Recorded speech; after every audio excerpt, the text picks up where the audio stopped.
figure out what do we all have to do. But thanks for sharing your perspective. Let me get to, is Shivang here?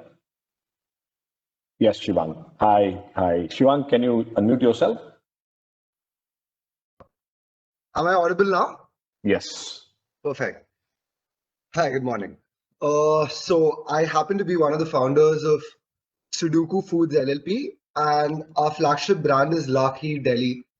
We started 3 years back in Pune. It was a small experiment where we set up a handcart in Aund, one of the buzzing areas in Pune, where we experimented with different flavors of our mom's kheer, which she used to make back home. The response from there grew very organically, and in 3 years, we were able to set up a 3,500 square feet facility, from which we thought that we could scale operations. And we were cash flow positive pre-COVID, but then COVID hit, and now we're in certain debts. Fortunately, in our case, we've had some great relationships with vendors and our franchise partners. So we've been able to gain some leverage there. But in terms of financial institutions and help and support from financial institutions, we really haven't received a response as such, because we've just had 2 years of banking and 2 years of tax filing. We're relatively new to get loans, and also the new schemes which came up, they were all related to credit extensions. And raising capital came at a higher interest rate.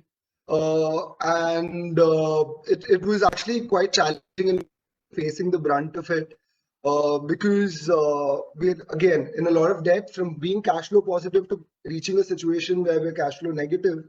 Pumping in money is the most important thing right now for us to survive. Even though we have a good relationship, like I said, with our vendors, but they're running out of patience. And even now, the market hasn't reached those levels wherein we'll be able to meet our overheads. And for us as an entrepreneur, it becomes really challenging to have that at the back of the mind, and then continue focusing on the business and developing new aspects. So that's a massive challenge. And at least we would love to be in a situation where we know that there is someone backing us and supporting us. And with that energy, we can move forward and actually penetrate the market and do better. But I think this has been a good time for us to learn a lot of things, get in touch with a lot of people. But at the same time, we think that there could be a better way to finance and get a better way of structuring the kind of finance we raise. Because I don't think raising funding from an angel investor or a VC or raising some debt equity all the time makes sense for every business. At times, I think even a revenue share would be great.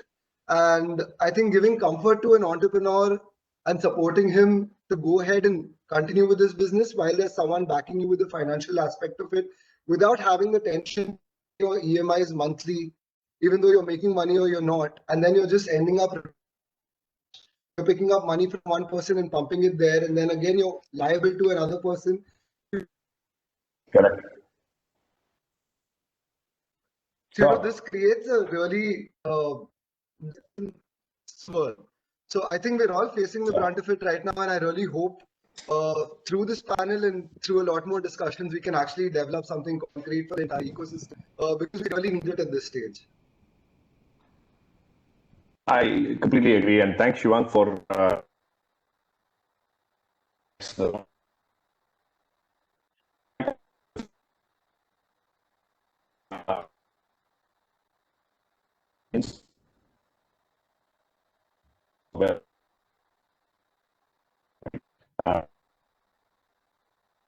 remember my first for 40,000 rupees that I SPJ.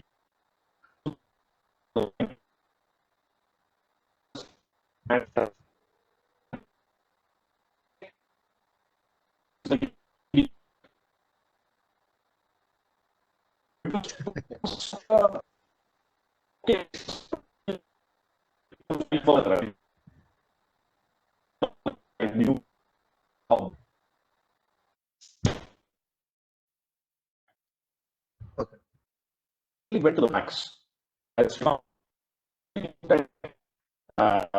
family foods or initial years, or as we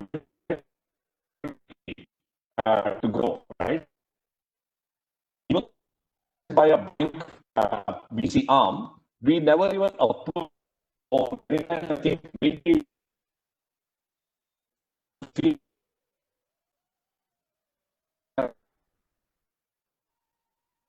as luckily we have over about 7,000 people. The only loan successful in getting is CGT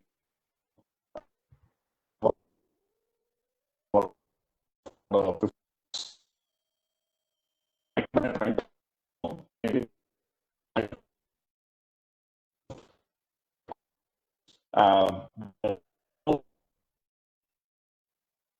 uh,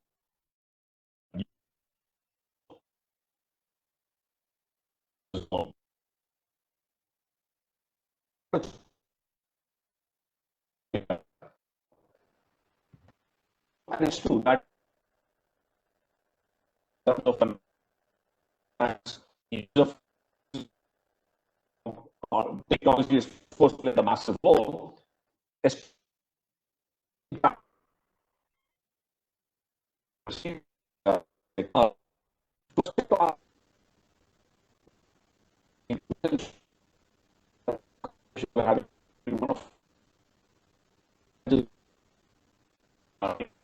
Other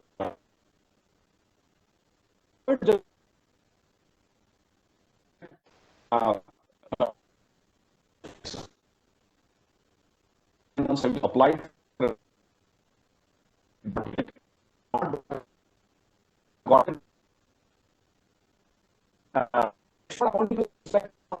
from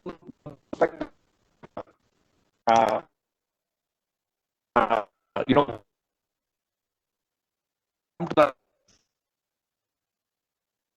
start off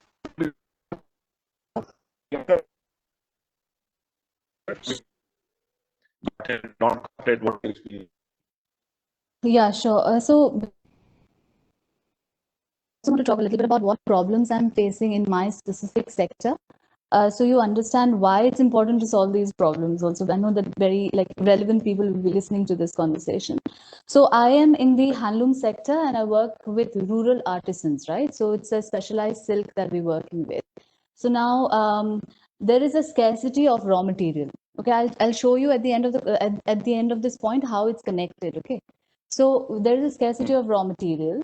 Now, when I say raw material, it's not yarn I'm talking about. I'm talking about the silk itself, the worm itself. Because of restrictions in movement, people are not able to venture out and go and collect this leaf from the wild that they bring to feed the worms. Okay, because they don't want to step out of the villages and therefore there are no worms. So even if I want to buy the cocoon and spin the yarn myself, and then dye and weave, for example, that's one aspect of it. But here there are no worms. So I have to now, so I'm an enterprise in the handloom sector, but now I am forced to, I need to figure out how to rear these silks. So there are overlapping situations. So if I go to a banker and I say that I'm from handloom and these are my assumptions, projections, and valuations, etc., these are the things that they'll ask me for. But here I'm dealing with a completely different sector of business. So where are the projections? What are the valuation? What kind of assumptions am I supposed to give you realistically? Because I don't know when things are going to change and how I'm going to get silk eventually. Right. So these are the challenges that I face when I'm talking to a banker, because he obviously, I understand from the banker's perspective, is they need to understand where their money is going. So it's like a catch-22 situation, because they may have had their own sour experiences in the past and they don't want to risk the money. So that is one very big challenge that I'm facing. So, and also even if you want to, and at this stage, Madan, I'm not really looking for money to expand. This is not about making profit. It's about staying afloat, right? That is the intention. So with that intention also, if you go even for a small amount, like you gave that example of 40,000 rupees, but in my case, say 5 to 10 lakhs, worth of collaterals and or a guarantor, it's a hassle. And especially in my field of work, because we are very like we have something called season, right? Like, so our raw materials are available at a certain time of the year. Fabrics work only certain time of the year, certain colors work in certain time of the year. By the time you have collected all the information, given it to them and processed the whole thing, you have lost out on a whole season and therefore made loss. So it is one very big point and a point of observation, which maybe bankers don't understand because they don't have that kind of experience or exposure, because we are dealing with a completely different set of people when we're talking to bankers per se. Then the other thing is, so essentially this is the biggest challenge. And are we going to talk about suggestions now or the next round? Next round. We come up. Point. Next round. Yeah. So I thought we'll just keep it. Yeah. Point you made that we as entrepreneurs have to deal with multiple situations and operate across silos, but the bankers would want to bucket us into silos. Yes. Yes.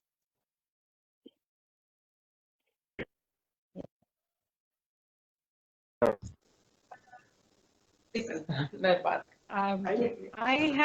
didn't have any trouble. Yes.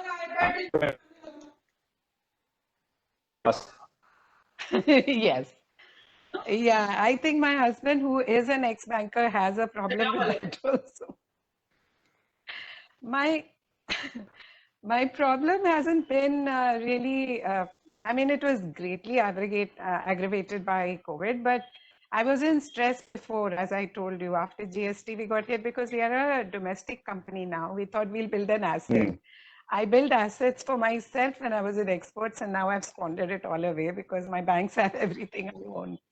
But the problem I faced was because we're a retail company, all the verticals that we work only with modern retail and large online portals.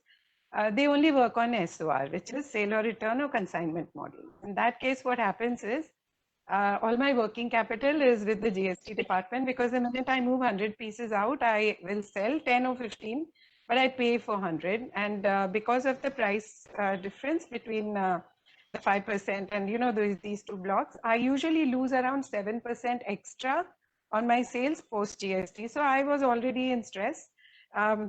Mistakes, of course, we make. We are first generation entrepreneurs, so we've fallen and gotten up 100 times. But and like Nirav says, we live and die every day. Right now, we are dying more often than we are living. The problem I found mainly was I got the ECLG covers very easily because it's a long history. Like we've got 30 years to show, of work of being good model borrowers. My problem is in the restructuring. I am now, I started writing in August, asking for help, because I knew that in August my business won't pick up. We are in retail, that too in fashion retail for party wear. I can't pivot my product that fast. The market for me is gone. About 60% of my business is pretty gone because offline is dead. And restructuring is just not happening. I don't blame the banks really. I was telling you earlier, I feel their pain because I don't know why the banks are being asked to take the burden of keeping me alive, and if I die, I'll take down at least 5,000, 8,000 people down with me, because I have a big ecosystem of vendors and workers. I can't afford to fail. I can't afford to go NPA. I can't think of an exit. I'm 60 years old. I went to work in June. I can't do any more than what I'm doing. And the banks are struggling. They're coming back with me with offers like pay 50% of your EMI. But how do I don't have visibility. I don't know when my business will pick up. I can only try as hard as I can. So shouldn't the government step up here? Even the ECLG, I used it to pay salaries and vendors mainly. But my debt went up by 1 crore. And really, that social net of providing for the workers during lockdown, I feel like it shouldn't have been on my head. I'm not strong enough for that. So really, I would really like something, if something is coming up or there's some plan on the anvil, can we please have visibility on it? Because we don't know from today what's going to happen tomorrow. Yeah.